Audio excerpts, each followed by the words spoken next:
And we are back, ladies and gentlemen.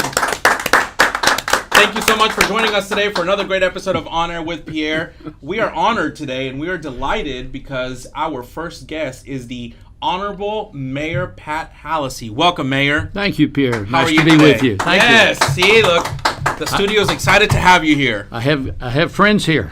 Okay. I like it. So I want to have a conversation with you where we'll get to kind of quickly walk through a little bit of your career, Okay. and then we'll leave some room for some of the hot topics that are happening right now in the city of League Okay. City. Sure. Because the city of League City is a growing city, is a vibrant city, but because of those that growth, sometimes comes some growing pains, right? And so, but I want to start off by asking you to share a little bit about your journey into public service. How did that start?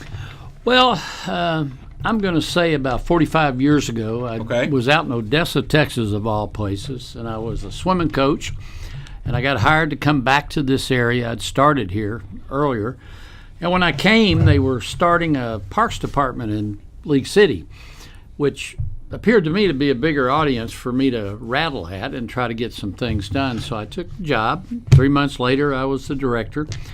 I was there through 1980 and went to Galveston, was the executive director of the Galveston County Beach and Park Board, which managed all the county's public recreation areas, 60 miles of beaches, and tourism countywide. Does that board still exist today? No. Okay. No. The city has their board. It still exists. Okay. They did away with the county board, which we'll never understand that, but they did. Sure. But anyway, I had a great career there. And by about 1990, I was making plans to go run for office the first time. And the first office I ran for was county judge in Galveston County. And I missed out on that. And I came back to work, and 6 months later, I got a call from League City. It said, well, the mayor that's here now is stepping down, and would you be interested in taking an appointment until the next term? And I thought, well, okay. So I did. And, I was there, a couple years and got a lot of things done. I ran 4 times after that. And I'd been a Democrat early in my life, and let me tell you something, they beat you half to death for that. And it finally got to the point where, truthfully, all I wanted to do was serve. I really didn't care about the ideological differences between the two.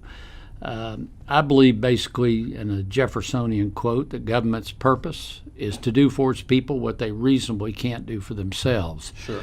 But it's due for its people. Right. And finally, I just said, well, I don't need to be the one.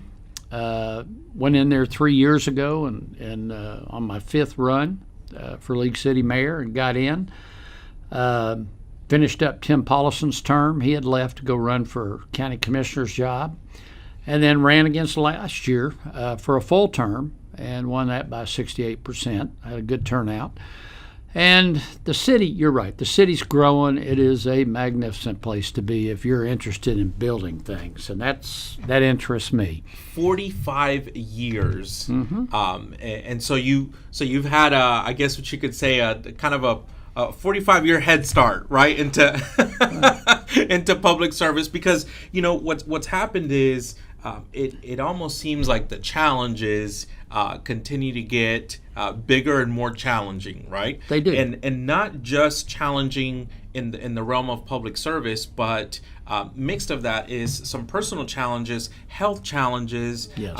And then as a community, we were impacted by a national hurricane, right? And a hurricane that impacted so many lives, and because of that, all of the challenges sort of become bigger than they really are if you were to take them piece by piece. They do. And so for you, I feel like I loved hearing the story about running 4 times and not making it, and then getting up and going one more step, right? How important is it in your role to have that sense of tenacity?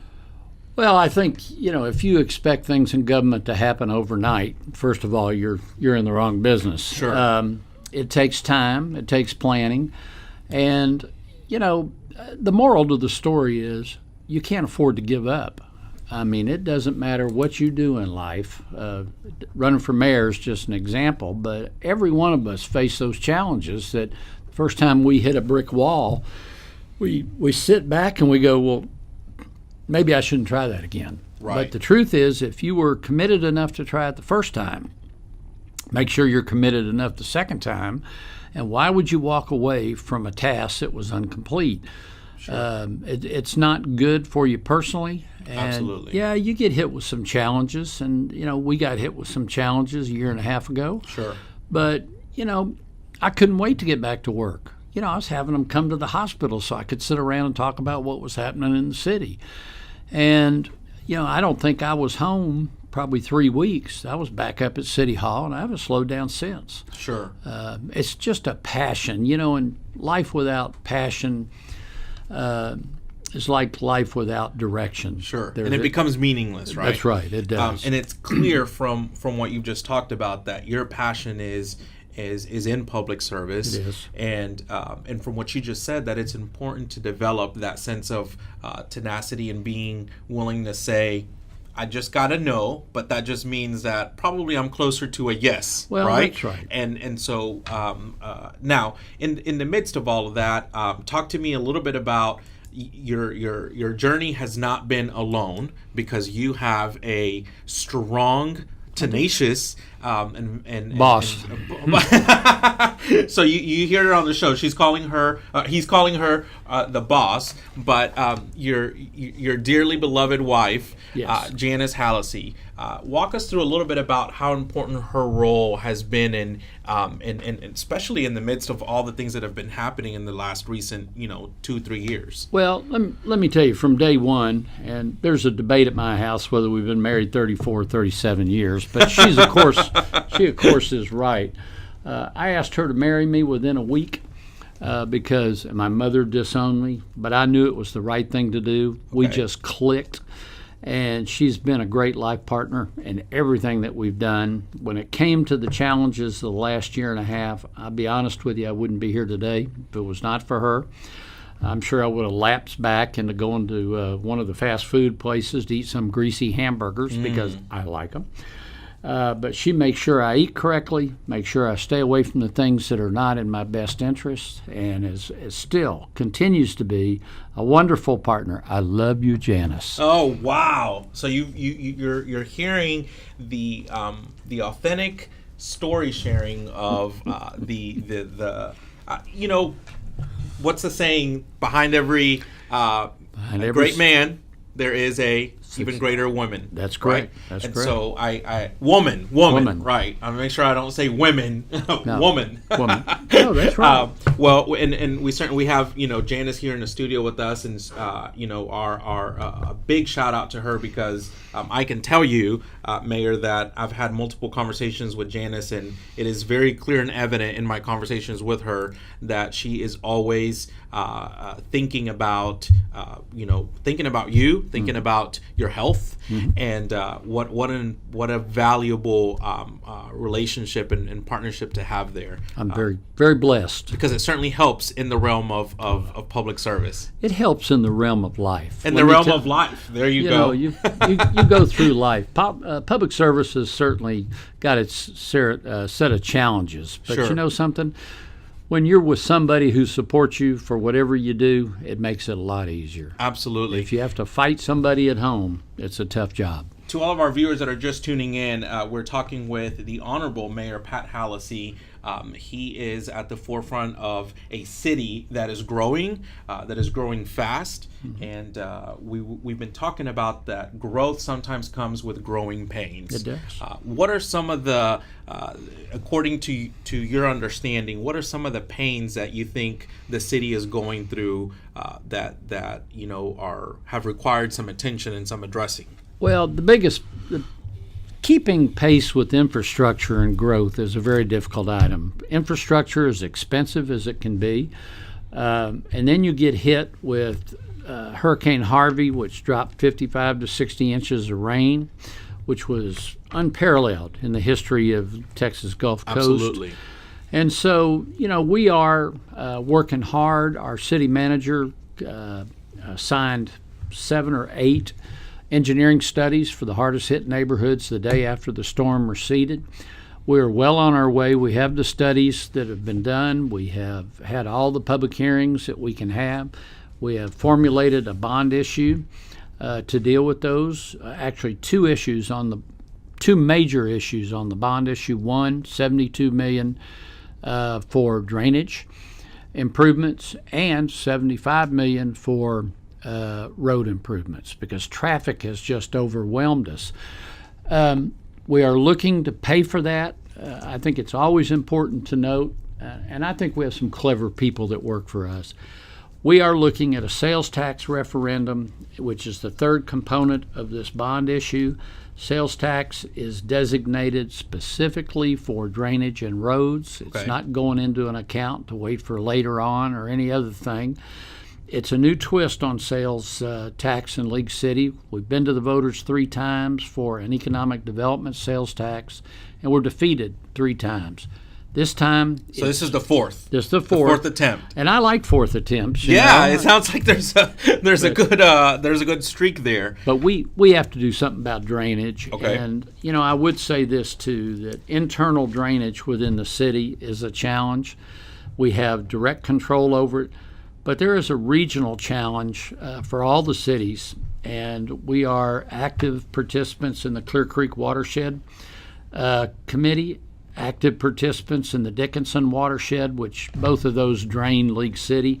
In fact, both of them are chaired by a city councilman from League City today. Nice. And we have a mayor's group that meets monthly, that along with BAHAP over here, who helps sponsor that, all to talk about what we have to do legislatively to get the kind of money necessary to deal with the major issue of how to get water to the bay. We get 60 inches of rain, it comes down, it hits the creek, that's great. But if it doesn't get to the bay, it doesn't go anywhere, it backs up. And that's what floods us. Mayor Hallisey, one of the, I think we had Chris Reed, the chief of police for the city of Kemah, on our show a few episodes ago. And one of the things we talked about was the difference between what sometimes the people in leadership view the problem to be, and then what the constituents believe the problem to be, right? Sure. And so there becomes a sense of trying to bridge those two conversations together. Yes. And as I understand it, you have that same level of challenge in your scope of work, because you just talked about infrastructure and water drainage, and going from being able to develop an infrastructure that is going to be sound for the city, but then when we hop on social media sometimes, maybe that's not the conversation that's hot or that's boiling to the top. Maybe the conversation is Calder Road, or maybe the conversation is a bullet range that's causing some concerns in the neighborhood. There's lots of topics that get up to the top, and those need addressing too. And so I want to give you a little bit of a chance to talk about how you manage that. But we're going to take a short commercial break. We are talking to Mayor Pat Hallisey from the city of League City, and we appreciate his time here. We're going to take a short commercial break, and when we come back, we talk some more with the mayor of the city of League City, Mr. Pat Hallisey.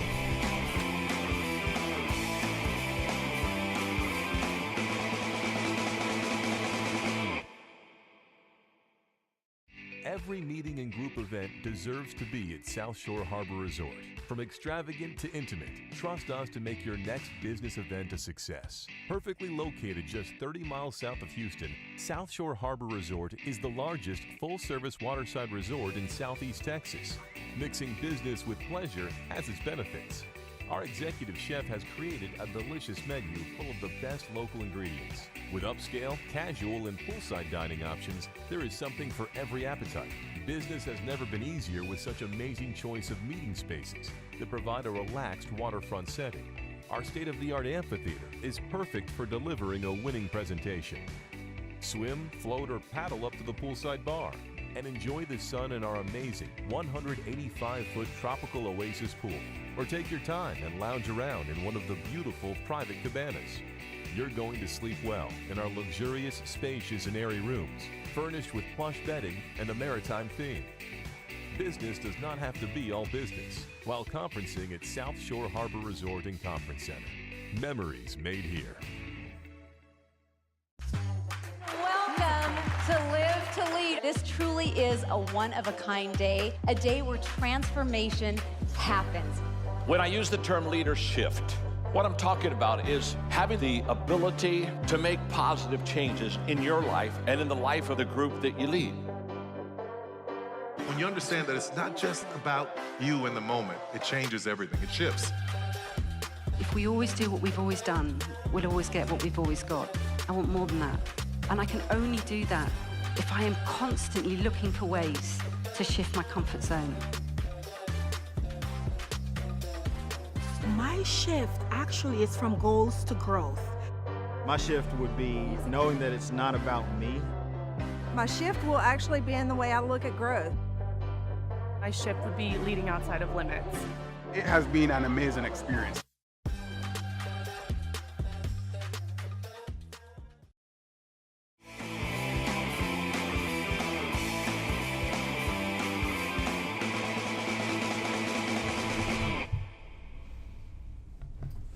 And we are back, ladies and gentlemen. Thank you so much for tuning in to another great episode of On Air with Pierre. Today we have the Honorable Mr. Pat Hallisey, the mayor of the city of League City, right here in our show. And Mayor Hallisey, before the break, we were talking about the importance of being able to understand the issues that the city has to face, and then also being able to hear what the constituents sometimes boil up to the top of the agenda, or what they perceive to be like, hey, these are the things that need to be addressed. Right. One of those things is actually very timely from this morning, and it's the Calder Road opening or grand opening that happened this morning. Tell us a little bit about that. Well, Calder Road has been a 6 to 7 year project. Wow. It is a nightmare from way back. It actually is several. It is open. That's the important part. This morning they cut the ribbon. We gave out T-shirts that said, I survived Calder Road. I saw that this morning. And it is two-way traffic, and people can go north and south from Highway 96 all the way down to 646. So up until this morning it was blocked. It was blocked. Okay. And anyway, we're happy to have it open. It has been a nightmare project, but that's all right. We finally got her done. People out there have been frustrated because it's hard to get in and out of their homes. Their mailboxes have been taken out. In fact, Janice said to me at 6 this morning, what are you going to do about their mailboxes? And we asked the city manager, what are you going to do about that? And he said, well, we're working our way through that. We know we have to do something. Right. And so finally, people are going to be mobile out there. We have a lot of development that takes place at Pinnacle Park. You know, it's another way in and out without having to get on the sidetrack of the freeway. We have new restaurants out there. You know, Olympia Grill's brand new. Sure. We're expecting great things from them, as well as I can't remember the Mexican food place. Anyway, what's the name? Abuelos. That's right. Abuelos. Excellent food.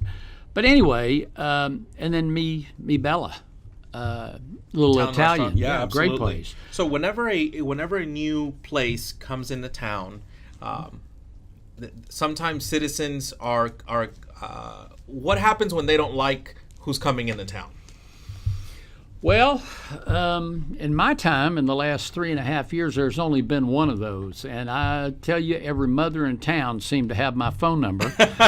And they all calling, and they love sports bars. Sure. But they didn't like this place. This one that was coming in. Because they had children. I think which one you're talking about. Go there. Okay. You don't like it. That's Absolutely. Your best. You know, that's the best part of a free society. Sure. You can make decisions on the best interest of your family and everybody else. Absolutely. And that's, Mayor Hallisey, I think we understand that that's the transparent way to go. Yes. And that in the long run, the citizens and the constituency appreciate that, yes. Right? That sense of transparency, because they say, you know what, I'm able to voice my concern, and it's going to be heard, yes. And it's going to be weighed into the discussion, and then it may not end up being exactly the way that I want it, but at least I have a voice and I have an opportunity. You know, we hear from places in the international landscape and countries that are plagued with corruption, like, you know, the unfortunate situation that's happening in Venezuela, where people simply just don't have a voice at all, right? And so no matter what you think, you're not even going to have an opportunity to voice it, or you're going to be castigated, you're going to be punished. Oh yeah, you can look at the camera. Yes. What happens is people don't have an opportunity to voice, and because they don't have an opportunity to voice, they feel very restrained. And here in this case, you know, you guys have open forums, you have city council meetings, you have plenty of opportunities for the citizens to say, here's my concern. One of those concerns, to kind of go into a little bit of a hot topic, is a gun range that is causing some problems in the neighborhood. What happened there? Well, let me start with the fact that the gun range has been there 40 plus years. That's it's not a new phenomenon. The city has grown up around it, and there are people who came to see me last year with pictures of bullet holes in their garage doors, going through their windows. And of course, anybody that has children, that's a petrifying experience. Absolutely.